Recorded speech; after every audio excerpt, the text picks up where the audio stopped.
દિવસ ID password નથી અને એ લોકો ડિગ્રી સર્ટિફિકેટ ફોર્મ ભરતા હતા, તો એનો આ છેલ્લી ક્વેરી હતી, તો હું આ શોર્ટ એના માટે આપું છું.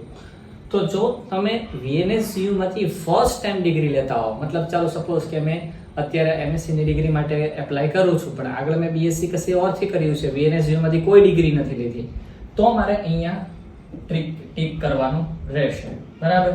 અહીંયા પણ માનો કે મેં યુનિવર્સિટીમાંથી આગળ ડિગ્રી લીધી છે, જેમ કે અત્યારે મારે MSc માટે એપ્લાય કરું છું અથવા તો PhD માટે એપ્લાય કરું છું ને આગળ મેં MSc VNSU માંથી કર્યું હતું, તો મારે આના પરથી ટીક હટાવવાની. એટલે આ રીતે એક સ્ક્રીન ખુલે છે, એની અંદર આઈ હેવ પ્રીવિયસલી ગોટ, તો આગળ તમે કઈ ડિગ્રી લીધી. સપોઝ હું PhD માટે એપ્લાય કરું છું અને મેં MSc ની લીધી છે, તો મારે એ સિલેક્ટ કરવાની.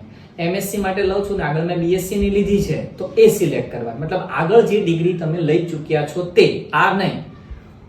Degree certificate from dash stream, stream મતલબ સાયન્સ છે, કોમર્સ છે, આર્ટ્સ છે, લો છે, એ સ્ટ્રીમ પસંદ કરવાની છે.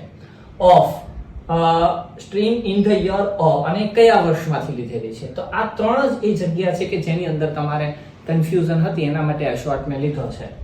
વિશ two continue my registration in, અત્યારે કઈ સ્ટ્રીમ માટે લો છો.